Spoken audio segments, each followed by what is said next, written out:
ስማ ያ አብደላህ፣ ስሚ ያ አመተላህ። ሕይወት አጭር ናት። የዱንያ ቆይታችን ውስን ነው።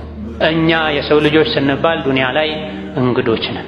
እንግዳ በእንግድነት ያረፈበት ቦታ ምንም ያክል ቢመቸው፣ ቢያስደስተው፣ ቢያምረው እኔ እንግዳ ነኝ፣ ሌላ ቤተሰብ አለብኝ፣ ሀገር አለኝ፣ ስራ አለኝ፣ ኃላፊነት አለብኝ ብሎ ያማረ የእንግዳ ማረፊያውን ትቶ መሄዱ እንደማይቀረው ሁሉ እኛም ዱንያ ላይ እንግዶች ነንና አንድ ቀን ዱንያን ትተናት መሄዳችን አይቀርም።